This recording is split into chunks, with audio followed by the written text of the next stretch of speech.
So let's shift to this.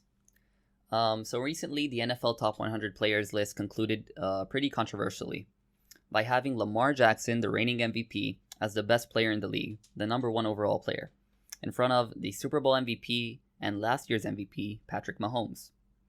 Many people don't understand Lamar's placement on this list, and so do I. But as soon as you look into the details of this list, you'll understand that this list is pretty much nonsense. So why shouldn't we take this list seriously? Because this list is a player-voted list, so there's supposed to be flaws. For example, let's just talk about some snubs from this list. So Mitchell Schwartz, the best tackle in the league, didn't make the list, not a top 100 player. Lane Johnson, another top 5 tackle, didn't make the list. Kenny Golladay, a Lions receiver who led the NFL with touchdowns last season, didn't make the list. But the one that confuses me the most is the Eagles quarterback, Carson Wentz, who led an injury-riddled Eagles team to the playoffs, didn't make the list. But a fellow division quarterback, Dak Prescott, who had Ezekiel Elliott, Amari Cooper, Tyron Smith, Zach Martin, Michael Gallup, and much more, didn't make the playoffs. And he's number 46 on the list. Also, Jimmy Garoppolo made the list at number 43. And there's two things I can guarantee. If Wentz was on the Cowboys last year, the Cowboys would have made the playoffs.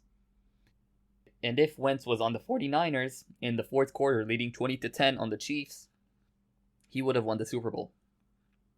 And I truly believe this list has an identity crisis. The NFL makes it seem like it's a real legit list.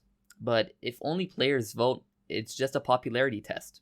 Of course, players will vote for skill position players because they're more popular in favor of offensive linemen. It's obvious America's team's quarterback will make the list, but not Philly's quarterback, who had a better season than him. Todd Gurley was number 51 on the list.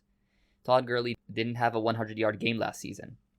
And Jadeveon Clowney was number 41, but he only had 3 sacks last year.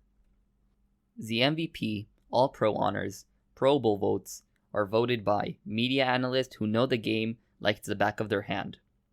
And I have a perfect example why player voting shouldn't be taken seriously. So, I think it's a Colts player who made this list. I'm gonna read the names from 1 to 20. And this is the top 20 players to this specific player. So number 1 is Deshaun Watson. Number 2 is DeAndre Hopkins. Then Russell Wilson, Tom Brady, Lamar Jackson, Odell Beckham, pretty weird, Patrick Mahomes, Darius Leonard, number 8, T.Y. Hilton, number 9, Khalil Mack, Julio Jones, Drew Brees, Bobby Wagner, Justin Houston for some reason, Tyreek Hill, Marlon Humphrey, Minka Fitzpatrick, Michael Thomas, Marlon Mack for some reason, at number 20, Aaron Donald. Everyone can agree that that's not the top 20 players in the league, and that order is pretty bad to say the least. And just another flaw just for you to know, the vote ballots for this list came at about Thanksgiving. And if that report is true, if this list is showcasing the top 100 players of this season or last season, now in hindsight, the voting process should be after the season concludes, not during the season, because many things can happen in the playoffs. Many new players can emerge at late of the season, so you never know.